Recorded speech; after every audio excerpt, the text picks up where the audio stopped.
good. Now you're fine. Now you're fine. Okay. Oh, okay. It is like you stepped away or something. Like that. Yeah, I have a directional mic, and I had the nerve to turn my head. So. Fuck you! How dare you? I know. Okay.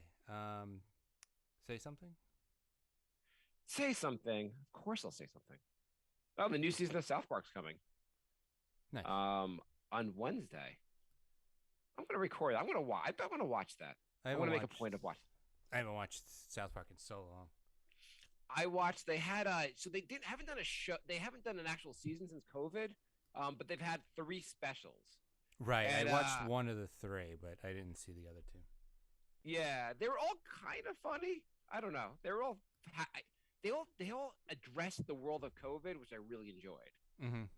Because nothing else in TV addresses COVID. Right. Everything else in COVID, like Liz watches this show, This Is Us, which I can't fucking watch that show. But I'm like, is COVID in the show? And she's like, yeah, COVID's in the show, but like, you'll see someone wearing a mask at the supermarket, and that's the entire. That's all they've done the entire season. They're like, oh, COVID's here, and then no one wears a mask. There's no one mentioning it the rest of the year. Every time I hear about that show, all I hear is that like it made me cry, and I'm like, yeah. Well, I don't want to cry, so I'm gonna not watch that. I don't know. It's too much of a girl show. I couldn't watch that with her. What is up, Anthony? And then there's a show, the morning show on Apple. They address COVID, but it was fucking terrible. Okay. All right. We ready to do this? Yeah. The morning show made the Knicks look like a good basketball team. The first season actually was decent, but the second season was trash. Kind of like these past 2 years of the Knicks.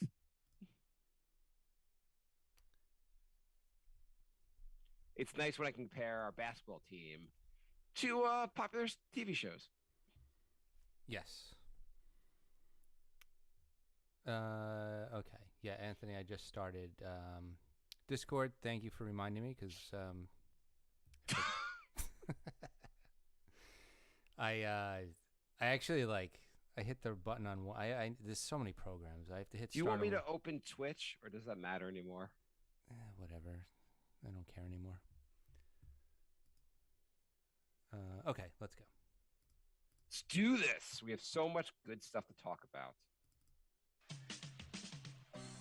We are the New York Knicks. I'm back in the New York. Well, it's the Knicks. New York. We are the New York Knicks. New York. Jay, why is this coming in and out? It's also coming in. It's also coming in like not full speed. That was weird. That was weird. It was playing at like it was playing at like a quarter speed slower. Nothing's weird about technical issues, Jack. That is strange. You gonna try this again? Yeah, I'm gonna try it again. That was really weird. I thought the song I showed you sounded like slowed down too. Yeah, maybe. Yeah. Try that again. We are the New York Knicks. I'm back. That's better. Back in the New York. Well, it's the Knicks. It keeps fading out, Jack. We are the New York Knicks. It's fine. Are you sure it's fine? Because I wonder if this whole recording will keep fading out. Anthony will tell us if it's fine. New York, New York. Are you purposely sabotaging the show, Jay? Yeah. Anthony, if Are our you the voice... Kemba Walker of the show? like Jay, I can't hear the intro.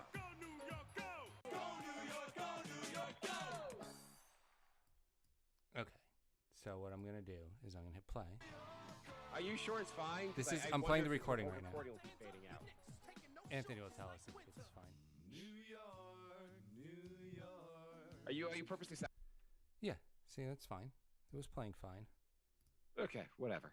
It's fine. Who cares? No one's gonna hear it. Why don't we talk into if no one listens to the podcast, does it even happen? Let's just go. I don't know what's happening anymore. Okay, so anyway, are the show starting? I'm Mark. There's Jay. We're here to talk about. Wait, I stopped recording because I was waiting. Holy shit, you're annoying. You're Go on, Jay. You're the one who keeps saying it sounds weird, so I'm paranoid. It does. Okay. Tell me, why don't you do the intro again, and let's go right into it from there. Okay. We are the New York Knicks. I'm back in the New York groove. Well, it's the Knicks. New York. We are the New York Knicks. New York. For this new season we're about to enter, the Knicks taking no shorts, just like winter. New York, New York. New York be about the Knicks, huh? But the best thing about New York City is K-N-I-C-K-S. Everybody say go New York, go New York, go! Go New York, go New York, go! Everybody, welcome to the New York Knicks Podcast, episode 561, part of Dash Radio. I am Jay. How you doing, Mark? I am doing better than the Knicks, which is not hard. A low bar. I think, yeah. So I feel like most of the season, if you go on like say Knicks Twitter, you'll find always like some people will be down on the team, and a lot of people will be praising the team. There's always like mix. There's always like a lot of people on Twitter being like, "Hey, this team's great. RJ's awesome." Blah blah blah. And then there's people always will like trash the team also because it's in New York and that's just how it works. But like for most of the year, it's been kind of up and down. And I feel like after last night's loss against the Heat, Knicks Twitter went ablaze with holy shit, what the hell's wrong with the Knicks? Like it just went extreme negative as of today. Yeah, simultaneously, the entire Knicks community was just like, I am done with this team. It was right. All the negative people were like, yeah, I told you so. This team's trash. And all the people who are like, yeah, no, this team's good. This team is good. They're like, fire Tibbs? What do we do? Fire Tibbs? Yeah, they want to fire Tibbs. They want to trade half the roster. Leon Rose still gets a pass for some reason, but even though we he can put talk this about that team together, but everybody else is in trouble. And then also during last night's game, you had one of the Knicks' all-time great coaches, Jeff Van Gundy. He was commentating for the game, which was just interesting because he made a lot of really good points about this team. Basically, you had an all-time great New York Knicks coach just trashing what's going on here, and everything he was saying, you're like, yeah, it's pretty accurate. Well, Jeff knows what he's talking about. He does the best coach the Knicks have had in my lifetime, and he still knows his stuff. He does. And so here's a proposal. Now, I went on Twitter today. I was like, I love what Jeff said last night. I'd like him to make her our coach or a GM or something. And people started arguing with me. I'm like, whatever. Fine. We don't have to. It doesn't have to be coach. He doesn't have to be GM. Here's what I want Jeff Van Gundy to be. I want him to be the team's owner. Is there any way we can make a collection plate and give Jeff Van Gundy $3 billion and he could buy the team from James Dolan and have Van Gundy run the show at the top? There's no one who's against replacing Dolan with Jeff Van Gundy. Some people are saying don't replace Leon Rose, don't replace Tibbs. No one in their right mind would prefer Dolan over Jeff Van Gundy to own this team. So Jeff, if you're listening, I know you are, buy this team right now. Do you think he just hasn't coached because he doesn't want to deal with all this crap? Like he just shows up on TV, gets great seats for the game, talks about it, and gets paid well. So like maybe it's better than coaching. Here's the microcosm, or here's why he does not want to coach. Tibbs, oh my God, you're amazing. You are coach of the year. You're awesome. 3 games of the seat the following season. You're the worst coach in the history of basketball. You have to be fired. That's why he doesn't want to coach, because the way fans treat coaches is terrible versus a commentator just gets, as you said, gets millions of dollars to just talk about the game, and no one ever says the commentator is awful. Well, they say that, but no one they don't get fired. Like it's a cushy job. Yeah. I mean, it's not even the fans that treat the coaches that way. I mean, the teams do too. How many coaches have the Knicks given 5-year deals to and then fired after 1 year? Yeah, I mean, the Knicks are probably paying 3 other coaches right now. I wouldn't be surprised. I haven't looked because it just depresses me, but I wouldn't be surprised. It's unbelievable how many coaches they've gone. So in the last decade, we have gone through. There was Derek Fisher, Woodson, then Derek Fisher, D'Antoni, Woodson, Derek Fisher. I guess then it was Rambis, then Hornacek. then Fizz, then Mike Miller, and now we are on to Tibbs, who is a year and a half into the job, and people want him fired. We can't keep a coach around. Well, if the fans have their way, we have a new coach every half hour. It's about every 18 months. It's a little much. We have to hold on to a coach a little longer. It's just truly, and I understand there's a lot to criticize Tibbs about, but it's really dysfunctional to get a new coach every 18 months. It is. That being said, I liked that Tibbs played the younger guys last night, but Taj was playing in a 25-point deficit in the fourth quarter, and I was thinking, okay, he wants to rest Mitch. I didn't realize Sims was healthy, and then Sims comes in with 2 minutes left. I'm like, why didn't you play Sims the whole fourth quarter? It makes no sense to play a 35-year-old Taj in a 30-point blowout. So just to also catch everyone where we are right now. We've been off for a week and a half for a variety of reasons, but anyway, since the last show, the Knicks lost to the Pelicans as they lose lots of games. They lost to the Cavs in a very close game. Then they beat the crap out of the Clippers on Sunday afternoon, which was just kind of shocking. And then the Clippers were down their two best players and so forth, but the Knicks played pretty well, and then they got their asses handed to them by Miami. Is that the right order? Or is the Cleveland game came after? The Cleveland game came after the Clippers game. Yeah, Clippers, Cleveland. Yeah, whatever. The order of the misery doesn't matter. Well, before we do all negative, Obi has hit 5 of his last 7 threes. Yeah. Why don't we do a couple bright spot things? Okay. So yeah, Obi. For a while, I think both of us have been saying, stop shooting the goddamn three because you can't do it. I mean, 2 games in a row, he's been actually decent from 3. Were we too early to tell him to stop shooting?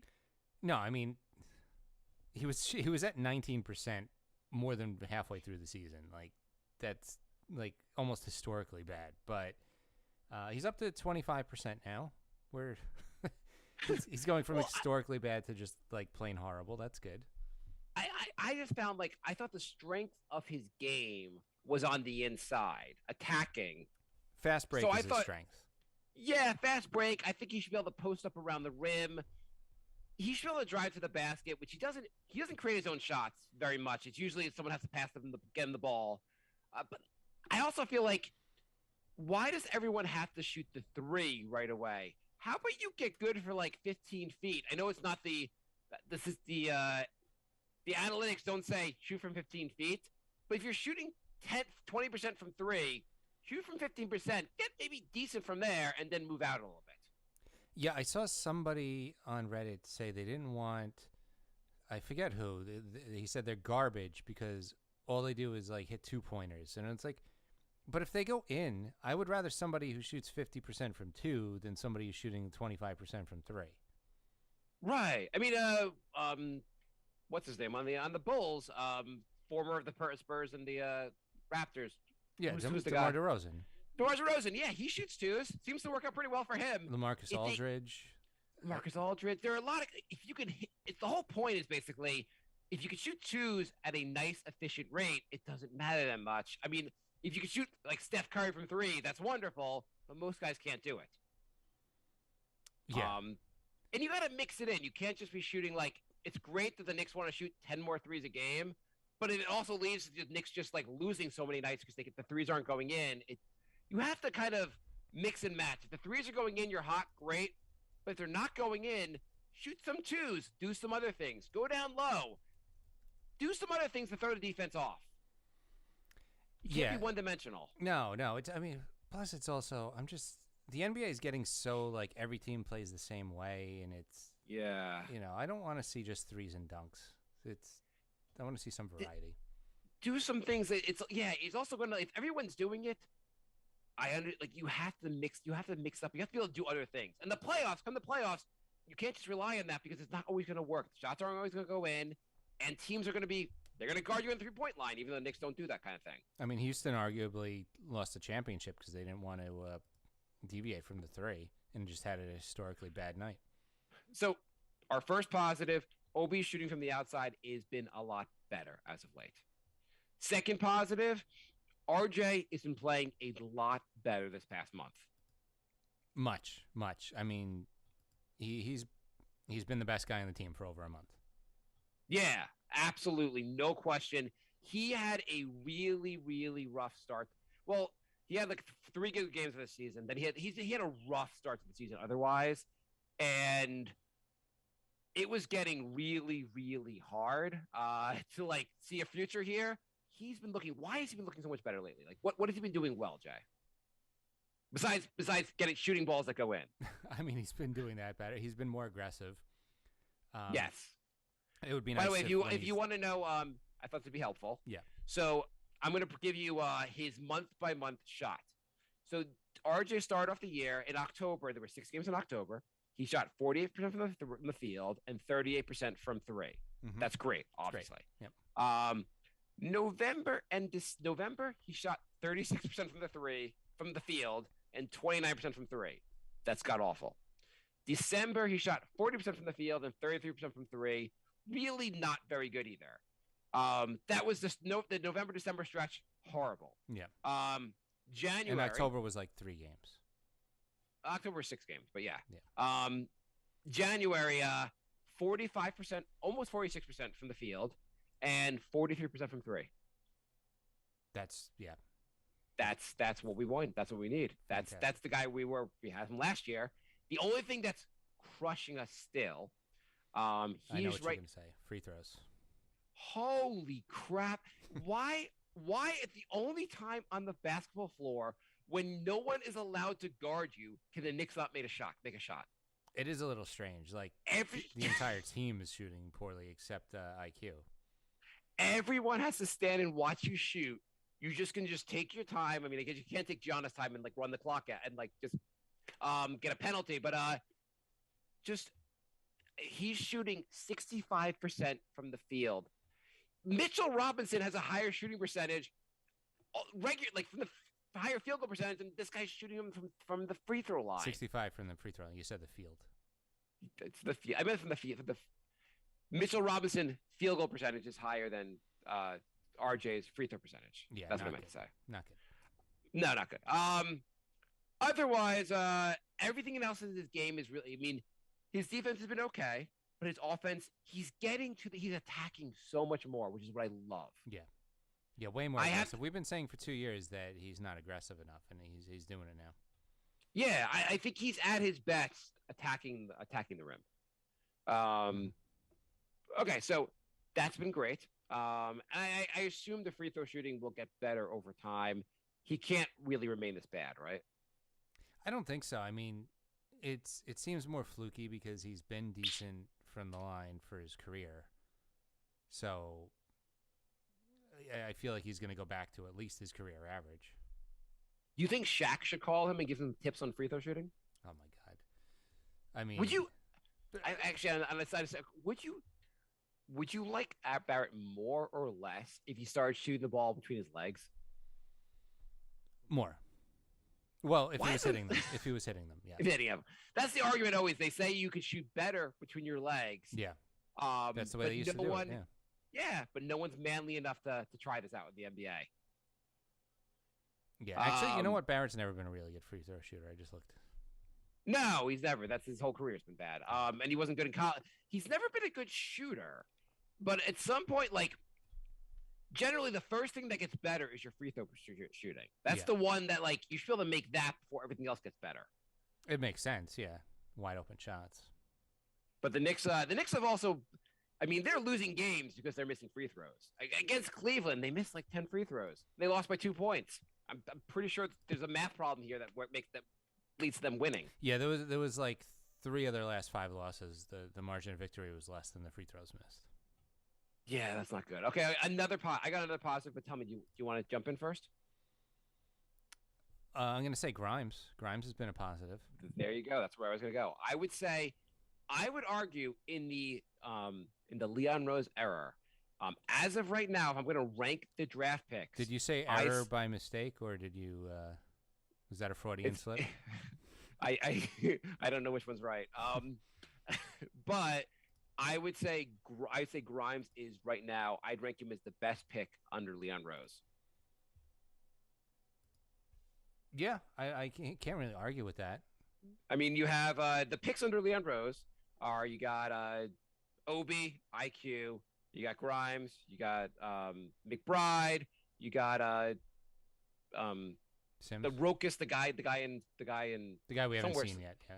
yeah, in Europe. Supposedly he's playing well. You got Sims.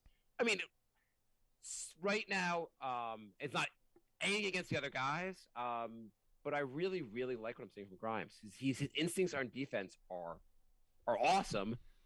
He can shoot the three. He's got to get a little more efficient. He's got to add to his game. But like, I'm watching this being like, this guy might end up being pretty good. Did you see that video of him watching himself playing defense? No, but I didn't know any Knicks player ever watched any film of themselves. Yeah, he was watching himself play defense, and he stripped the ball, and he just said it's grime time. That's awesome. Yeah. That's great. I'm convinced a lot of Knicks don't watch any film. Like the in the game, like there's a play in the Miami game. Well, Mitchell Robinson, who just does this all the time. There's like a pick and roll. They had Duncan Robinson's going to shoot the three. Mitchell Robinson is supposed to be guarding him. He's 15. He just like backs off to the basket in case Duncan Robinson's going to drive to the basket. He never covers the three-point line, and I don't understand. Why is Mitchell Robinson not watching film of this, or someone in their organization watching the film of this and going, "Hey, maybe I should coach Mitchell Robinson to cover the goddamn three-point shot, or I can coach Kemba Walker after a decade in the league to go to figure out how to get by a screen." Didn't we read an article like a year or two ago about how Tibbs basically doesn't sleep and watches film all day and analyzes every movement? Like, did that And stop? apparently he's not sharing all that information with the team. Right, he just he has like a notebook full of things they're doing wrong, and then he just falls asleep and wakes up They're and like, does a practice. "Coach, is there any way we can improve?" "I'm glad you asked. I have so many things to tell you." I am out of positives. I don't know about you. Let's see. We covered Grimes. We covered Barrett. We covered Obi hitting threes. Yeah, I think that about covers it. Mitchell Robinson looked like trash against Miami, but generally he's been looking a lot better lately. He has. I just the thing is, he's shooting like almost 80% from the field for the season, but he has not taken literally one shot outside the paint. And it's like, you know, he looks good, but aren't there like a lot of guys that can dunk? And Yeah, Jericho Sims can dunk. We did it in the game against Miami, and with like a minute to go on the game. Right, and you know, I feel like his defense is exposed if his guy goes beyond the 3-point line. He's often not well positioned on defense. No, if his guy's in the paint, he's good on defense. If his guy strays at all, then he kind of loses it. So I'm just wondering, like, he's due to get paid in the offseason. How much do you pay a guy who can only dunk and is good on defense in certain situations? People say he's due to get paid like he's getting a big contract. I have to say I'll be shocked if he gets a big contract. I mean, I I'm all don't for think- keeping him if he can get like a Noel contract. I think less. I don't think he's going to get a huge contract. The more I watch him, the more I think people are going to say, like, yeah, everything he does, we can get that. There's a ton of other guys that can give us that. Yeah, that's what I'm His thinking. his defense isn't that amazing. His rebounding, he's got good offensive rebounding. He does a bunch of things good, but he has this huge ceiling, but he's gotta, like, I don't know if anyone's gonna give him a huge contract on this. I think he may if he like leaves the Knicks, he's looking at maybe a 1 or 2 year deal elsewhere. He's not gonna get this big money deal he thinks elsewhere. And I don't think the Knicks should give him a big money deal either. When healthy, Noel is better than Mitchell Robinson. What I'd like to see the Knicks do with Mitchell Robinson, which I think everyone disagrees with me out there, but I think I would like the Knicks to start experimenting more. Stop trying to just win games. I think they should figure out how they can improve overall. And one of the things they should start doing more is feed the ball to Mitchell Robinson down low and see if he can do anything. The dude, I know he doesn't really have a traditional post game, but he seems creative down there, and he's got to be able to learn to hook. Like, Hire Kevin McHale. I don't know how Yes. much 80s Celtics you've watched. That guy had about 500 post moves. yeah, I just anyone that could teach him the hook would be great. He just doesn't he really just need a hook shot? A couple post moves would help, but yeah, a hook shot would be great. Yeah, just anything around the basket. He seems to be somewhat creative. When he ball ends up in his lap, basically, is around the basket. He will move around a little bit on his own and just like try to create something. And he did that. We did last show. We mentioned the fact that he had one play where he drove to the basket. I want the Knicks to tell Mitchell Robinson, you need to do more on offense and kind of force it a little more. Yeah. They're not going anywhere. We are fighting for a first. We are fighting to lose in the playing game, or maybe, God forbid, we achieve our dreams and lose in 4 or 5 games in the actual playoffs. This team's not going anywhere unless we figure out how to actually get better. And we should use the rest of the season to figure this stuff out. Well, as Anthony brought up, the newest trade rumors are that Burks, Kemba, Fournier, and possibly even Julius are all on the trade market. Okay, is there a team on the other side that will take them? I mean, Burks, definitely. I mean, I feel like he has value. If you need a shooter off the bench, I feel like why not Fournier? I mean, if you're a team that's in the top 6 in the standings and you just need a little bit more firepower, why not one of those guys? I mean, obviously you can't get a guy like Julius for a little more firepower because his contract is huge. But the issue with the other guys is it's making the money work on the deals. It's not that easy. It's a complicated problem. Burks isn't making crazy money. No, but he's making $10 million. You have to get back like that much money in salary. Yeah, it has to be a shorter contract, or else it doesn't make sense for the Knicks to do it. Like $10 million is not a lot in NBA terms anymore. I mean, Obi's on a rookie contract and he's making like $6 million. Yeah, no, you're fair point. People are giving Tibbs a lot of crap for playing the starting unit and keeping these veterans playing, like especially in the Miami game where they were just trash. I'm wondering if Tibbs is just being stubborn or the orders from above were play these guys until the deadline because if you bench them, I can't move them.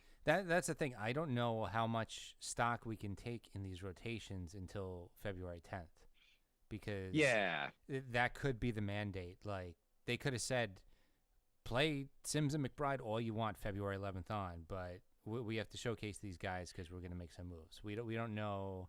Because that's the only thing that makes sense. To not play those guys in a 30-point blowout doesn't make any sense. It seems to me it would be absolutely insane if Rose had actually traded for. First of all, Rose traded for Cam Reddish. If you're going to say tells me something, it tells me that Rose is playing for next year, not this year. In the sense of like he traded for a guy that's clearly not going to make us better this season. Hopefully that guy will get better for the future. Mm-hmm. Sensible move, but you think that will mean he'll make other sensible moves along the lines of playing for the future. Also, you have to think Rose and Tibbs must communicate. Rose and Tibbs must have had a conversation where like, I'm going to trade for this guy. You're going to find playing time for him. And Tibbs is like, the rotation's tight. And Rose is like, it won't be tight after February 10th. And Tibbs goes, great, I'll play him then. That seems like the most logical. Yeah. Oh, by the way, Jay Shady said Hakeem used to tutor big men as well, and he tutored Stat one off season. Which, yeah, I mean Hakeem, dream shake with Mitch Robinson. Let's do that. Yeah, no, I remember this, and Amari actually got better around the rim from he did the tutoring. He did. So here's the big question, this is basically the issue, like the argument on Twitter, everywhere else, Reddit. Is the issue who is the most at fault here? Is it Leon Rose? Is it Tibbs? Or is it Randall? Who do you want to start with, Jay? I mean, I thought that was a good question because I feel like they all have some blame in this. Also, what I gather from Knicks fans, between Randall and Tibbs, that's about 99.99%. And then actually, take the total number of Knicks fans on Earth, me and you, and whatever percentage me and you make up of the entire percentage of Knicks fans on Earth, we're the percentage that thinks that Leon Rose deserves some blame. No one else seems to. Yeah, it's kind of weird.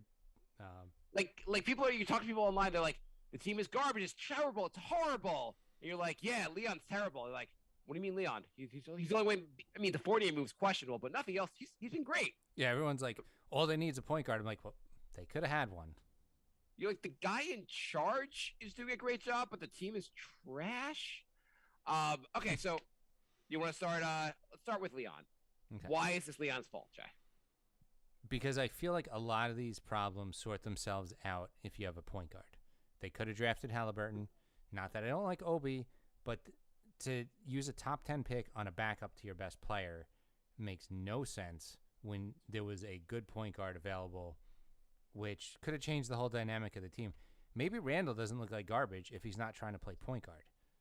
Yeah. He's also Tyrese Halliburton is a good shooter. People say he's injury prone, but he's played most of the season. He had a few like tweaks. It's not like he's, anyway. Well, also say if you want someone that fits in well with Randall, Tyrese Halliburton plays off the ball really well. He's not a point guard that needs the ball in his hands at all times. And maybe the Knicks need a guy like that. Who knows? But at least he would be one that really would fit in well with his offense. Yeah. Okay, so number one, he's had 2 drafts now, and he's only used IQ really is an undersized 2-guard, not really a point guard, even though the Knicks are kind of putting him in that place. But really, in 2 drafts, he's drafted 1 actual point guard, and that was in the 2nd round. Correct. And correct. Sorry, Knicks Twitter, IQ is an undersized 2-guard. When he went looking for point guards, he thought Elfrid Payton deserved the 2nd season here. He got Derrick Rose, but he also said, hey, OKC, I heard you're going to pay $30 million for a guy not to play basketball. Can you give us his number? He might be our point guard. Yeah. Like, that's not how you don't usually find your starting point guard. A recipe for success is not finding a buyout guy for your point guard. Yeah. Yeah. I mean, Kemba, I think, was a good risk, but that shouldn't be your number one strategy. Also, I got to say his draft picks, I'm the only person that's getting annoyed about this, but he seems not to value draft picks as much as I would like, in the sense of in his first year, and not to bitch about this, but the Knicks had the number 3 pick in the 2nd round, and he said, there's no one in the 2nd round worth drafting, so I'm going to punt on this, and traded it into the future, which I don't know how Knicks fans defended it. This year, he also he had the number 20 pick or number 21 pick. He had 2 picks in the 1st round, and he got rid of one of the picks in the 1st round. And you may argue Cam Reddish is a good, ending up with Cam Reddish in the end is a good gamble, but it's weird that he doesn't seem to value these draft picks. I don't know if he was doing that. I think he was just trying to be super, super smart. Yeah, I don't know. It's super smart not to draft guys. Also, so forgetting the Obi thing. Also, the Knicks have now drafted. They also prior to getting to the era of Leon Rose, the Knicks had drafted guys like Frank Ntilikina and Knox, guys that weren't, even though they were top 10 picks, weren't really NBA players. And the Knicks have had just a lot of wasted draft picks. This era seems to be everyone Leon Rose has drafted pretty much is a guy that's like, this guy can play in the NBA. What he's not doing is hitting any home runs. And maybe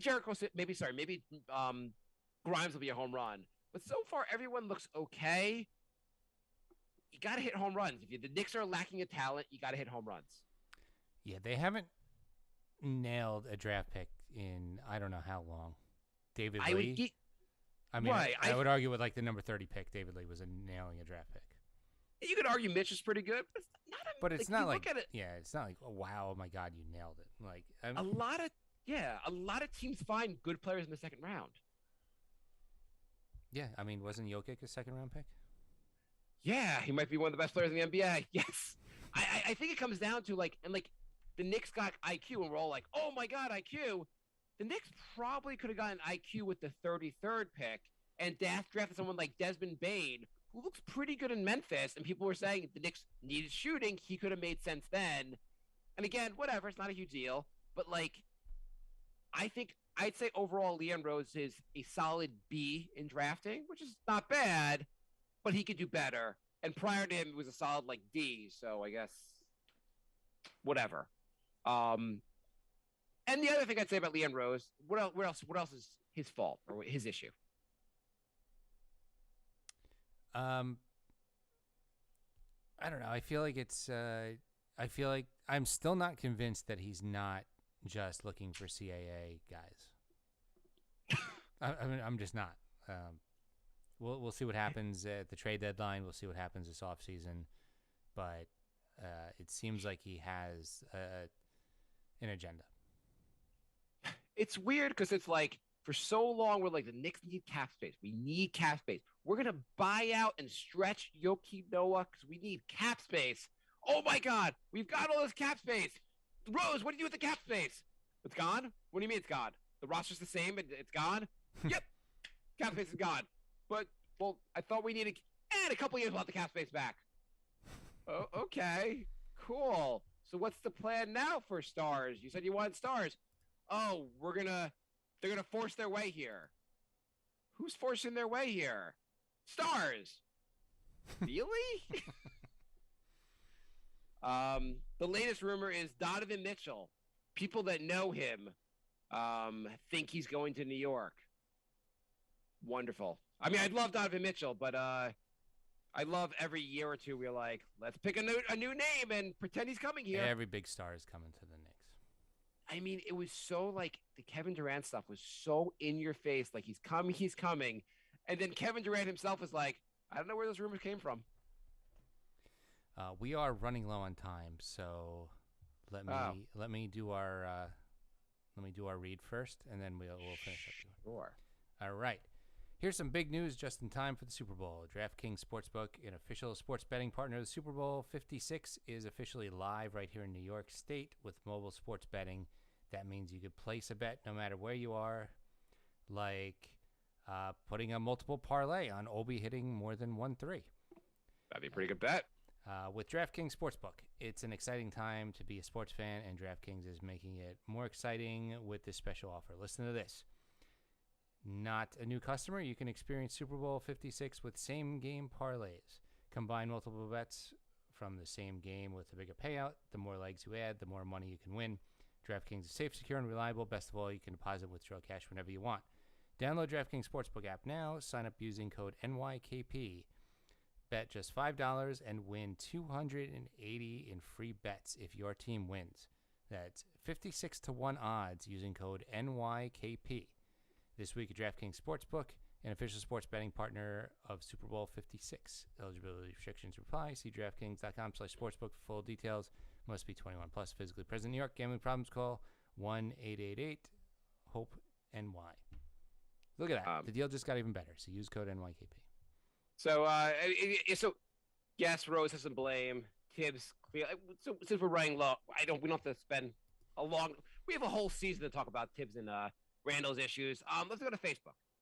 David writes, is this season salvageable at this point in time, noting the schedule of teams we need to play? The Knicks have one of the hardest schedules in the NBA going forward. Jay, is this season salvageable? No. They are pretty much they're tied for 11th. I think the Hawks are going to pass them. It's 12th place. They have the second hardest schedule in the NBA. It's time to take a step back. It seems really unlikely they can save this season unless Randall becomes Randall of last season. I mean, Wizards are in a tailspin, so maybe you could sneak into the playing game, but what does that do? They're going to have a tough time. Then the question is, David writes, should we be tanking? Yes. I would say we should be trying to do everything we can to develop this team and set them up for next season. And if we lose a bunch of games in the process, not a big deal, but maybe not outright tanking. Yeah. I also think even if we outright tank, we're going to have a lot of trouble getting past like number 8. So I think it'll work itself. Like, I don't think we're going to make the playing game. We'll be somewhere around 10, maybe. Should we be offloading Randall in the next week? It depends what the offer is. I mean, somebody was arguing with me that they should basically just salary dump him they're saying like trade him for Westbrook and then buy Westbrook out. I'm like, you don't get rid of your best player for nothing. Like that's insane. By the way, while we've been doing the show, has there been any time when we were doing the show where that hasn't been something people have argued for? Yeah, they said Like for all those years, the Melo, same thing people have saying for Melo. Yeah, he also said, well, they could throw in Taylor Horton Tucker and a first and Kendrick Nunn. I'm like, Kendrick Nunn can't even make the he doesn't even play. Taylor Horton Tucker is shooting 25% from three on high volume, and you know the Lakers are going to reboot really quick, so that first isn't going to be anything. So that's just terrible. Obi's like, how do you do that on high volume? I just got there. I mean, like that's pretty good shooting. Yeah. I mean, I guess the argument for unloading Randall would be that he's playing so bad right now that he's hurting the team overall. And if we're going to go just say this is going to be more of a rebuild, getting him off the roster and just having guys that are really playing much harder would help with the rebuild. I don't know what the deal with Randall looked so good last year and he looked so bad this year. I just don't. I don't get it. What's wrong? I don't understand. I don't know. Jorge writes, isn't it weird Randall has dodged the media 7 games in a row now? I think it's 9 out of 10, and the one he talked was the one game they won against the Clippers. Someone posted this on Twitter, which I thought was just crazy. They said this is before yesterday's game. They said, fun facts. Julius Randle led the Knicks in scoring 6 of the first 11 games, but only 5 of the last 35. He hasn't led in scoring in 15 straight games, averaging 16 points, and is down to 18 points a game this season. I think through last year and the year before, he led the Knicks in scoring most games. Yeah. I mean, he's had some single-digit games. He had one game with like 4 points. I feel like also he's been such a funk, and he got so much praise last year for passing that he's overpassing. Sometimes, but then at the end, there was a part in the Miami game where he airballed a 3, so I guess he got mad and he tried to just bully his way into the paint and bowl players over and kind of just threw it up at the rim, and it was another terrible turnover. And the ball has to stop running through Randall. Randall cannot walk up the court, demand the ball at the top of the arc, and then like try to figure out what to do. He doesn't work. It's just a bad use of Randall and like frustrating. And this team, Jake, could this team be on like a 7-second or less offense? Would that be helpful? Like a D'Antoni, like maybe like the team has to shoot within the first 10 seconds. I mean, the bench would be really good at that. Yeah, I mean, Obi can make it down court in like 3 seconds or less. I don't know how he gets down there so fast sometimes. I feel like the team, if they forced to make decisions faster, it would just work out. Like this is just like there's so many plays where they don't even try to do anything until like there's 10 seconds to go on the clock. Yeah. To continue with David's questions, should we be playing a starting Young Guns roster for the rest of the season? For instance, RJ, Obi, Reddish, Mitch, Grimes, McBride, and IQ, some version of that. After the trade deadline, yeah. I mean, I feel like, if this wasn't a trade, if there's any kind of trade deadline issues, I would think after last night's game, the next game should just be the bench starting. Send some message. Yeah. And he writes, blow it up. Yeah. Declan writes, is there any Knicks player in your memory that is more frustrating to watch than Randall right now? Playing bad is one thing, but sulking and putting in no effort just sucks to watch. Bargs and Aflalo come to mind. LOL. What do you think? Yeah, I don't know. There's just something about his body language. He looks miserable all the time now. And I don't know what's causing it, but there's something going. I feel like after the season, some stories are going to come out about something that happened that ruined the locker room or something. I would be shocked if that doesn't happen. I agree with you completely. There's something we're not finding going on, or at home, something's terrible going on at home with him that like he can't bring it on the court. Because the NBA, I mean not the NBA, the Knicks seem to have more of a tight ship. Like we used to know when trades were coming, like weeks in advance, and everything leaked. I feel like there's no leaks now, so there's probably something big going on that's just not leaking. Yeah, Leon. That's the one thing Leon has been amazing about not leaking stuff. Yeah.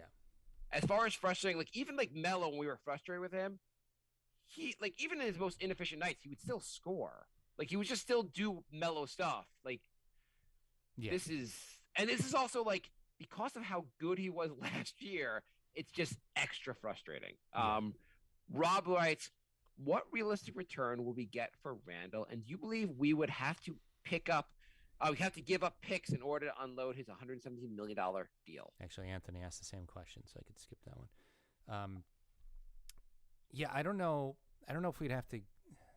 I don't know if it's that bad. It depends on the team. I feel like maybe a smaller market team, they don't usually get free agents, so they might be more willing to get somebody like Randall, who they think maybe will be better in a small market. Maybe there was something to having no crowd in MSG. Sacramento. Sorry. Go on. Yeah, maybe Randall is not a big crowd guy, and maybe there was an effect with having an empty stadium, and maybe if he goes to a team like Brooklyn where there is empty stadiums, that he'd play better again. I just had to get it again on the Nets. Yeah, I was going to say also that maybe in the future we should do we should do every once in a while like a little short conversation about teams that are a greater disaster than the Knicks, because Sacramento would be a good team to discuss. Yeah, they were down by 60 the other day. They are holy crap. Yeah, The entire I don't Knicks know if- fandom turned on them for going down by 30. Can you imagine 60? Jesus Christ. I am not ready to give up Randall for a salary dump. If you had a trade that could like give some return back, I'd be fine. I think I'd be okay with that. I am not throwing in picks to get rid of him. There's got to be some way to use him better. Oh, I'm with you on that. Yeah, I'm not opposed to trading him, but no salary dump and no like trading first-round picks. He is still a very, very talented player. Something's wrong, but maybe if we also just say the ball no longer runs through him, hey, we got this thing called a point guard, introduce you. I mean, Kemba could not be any more worthless as a point guard. He played 19 minutes with 0 assists the other day. I don't know what Kemba brings you on the court. I have to think they're playing him to try to see if anyone's dumb enough to trade for him.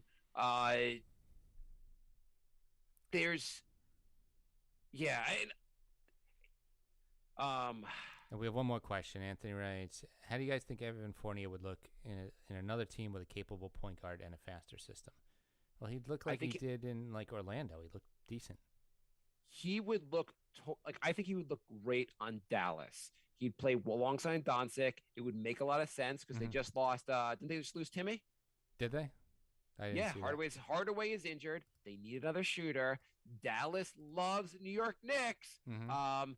Evan Fournier, Jalen Brunson. We've got to trade. Let's do it. And you know what? Dallas will make it work. We will give you Burks also. We don't give a shit. Just There you get us Brunson, and we'll figure out how to sign him. Let's make this shit work. There you go. Jay,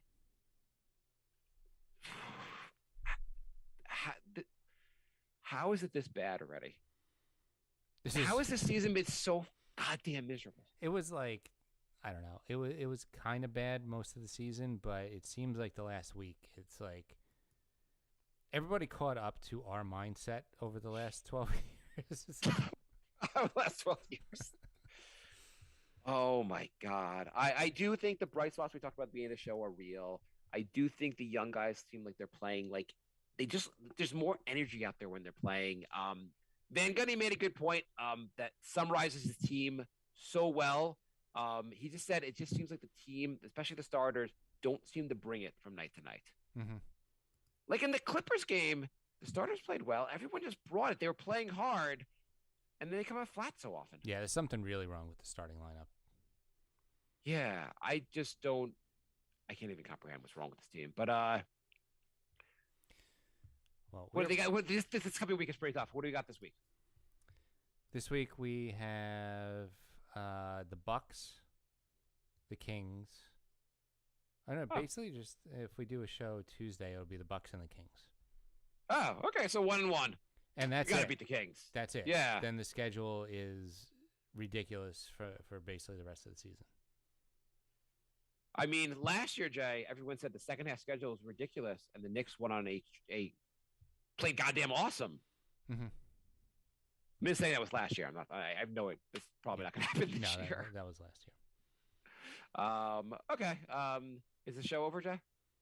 Show is over. Thank you for joining us, Anthony, Matt, Nomad. By the way, Jay, I'm JKD. glad we're on Discord. All the callers. Wow, this was pretty awesome, Jay. Well, we have listeners in Discord, so it's a Okay, start. that's cool. That's good enough. So we're doing all the shows also now through Discord. NY Knicks Podcast is the Discord channel. You could join that. We got a bunch of chat channels. You can join the show through that if you want to talk to us for a couple minutes. We have that set up now too. And Right, you can during our live show if you want to tune in during the live show. And generally, we're doing them more on Monday nights, but you can call in via Discord and be on the show with us. Right. Yeah. And as usual, we're NY Knicks Podcast on everything else: Facebook, Instagram, Twitter, Patreon. So yeah, you could join all that stuff. Yeah, Discord. You can. There's a call-in option, and then there's the chat. So we just started doing that. My last thought of the show is that I have to think Tibbs and Rose, they have some kind of master plan here where the rotations will make a little more sense after the trade deadline. Yeah. I think we're gonna do a show on February 1st, and then we'll do one more. I think When the deadline's the 10th, right? deadline's the 10th. The Knicks are playing the 7th and 8th. So normally we'd record on the 9th. Maybe we should record on the 11th just to well, it's a Friday. You know, we could probably record on the 9th and then record a quick response on the 11th.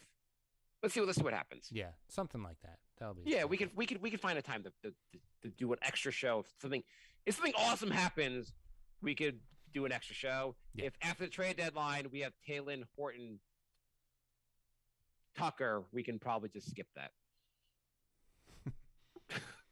And Moonwoman says, good idea getting Discord saves me giving up my phone number to the great unwashed for call-ins. To the great what? Unwashed. I don't know. Okay, cool. Yeah, thank you. Yeah, we're excited about this. Great unwashed equals general public. Okay, thank you. We're old and we don't know the new lingo. Thank you for that. Yeah, make one positive prediction for the next show. Something will happen this week. Obi's gonna hit another. Have another game where he hits at least 2 threes. Yeah, let's do that. Okay, we're good then. All right. Did Anthony request to talk? Okay. Does he want to come on? I think he does. So we'll give you 2 minutes because then we're out of time, Anthony. Okay, Anthony, come on. Let's hear your voice.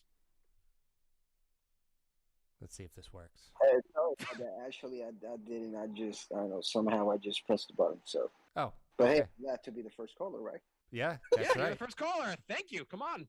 Thanks for joining. What do you want to say about this goddamn awesome team? I want to kill myself. I think we have to let's end the show there because that's amazing. I can't handle it anymore. In the times of COVID, the Knicks make team fans more unhappy than COVID does. That's what they do. Thank you, Anthony, and thank you for Okay. talking us into setting up this Discord. Yeah, this is actually a great idea. Thank you very much. No problem. Love you guys. All right, you too, man. All right, so thank you for listening, and we will be back, I believe, Tuesday, because the Knicks play Monday again next week. So we usually record Sounds good. 9 p.m. Eastern Standard Time. All right, here's the goodbye song.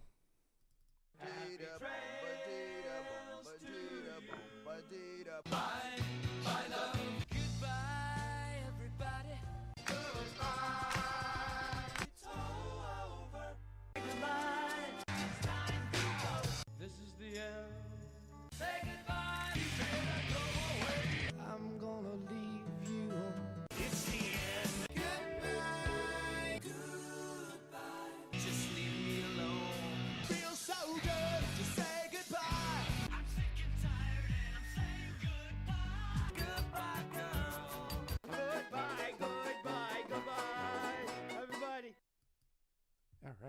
Well, we know the call-in option works. That's great. Yeah, that's awesome. I did something correct. And apparently the show is live streaming on Twitter, which I didn't even mean to happen. On Twitter? Yeah. I didn't even mean for Awesome. that to happen, but that's a cool new option too. So, is it live streaming via this? Like, how do people? So people just click on a link and they enter via Twitter. Yeah, apparently when I posted the Discord link, it posts a video of us. Okay, from cool. Discord. Awesome, Jay. You are you're knocking it out. Yeah, We're gonna catch up to these other to these youngins who all know how to do this stuff better than us. exactly. All right, I gotta go. So, yeah, Okay. thanks for joining everybody, and we will be back soon. Yeah,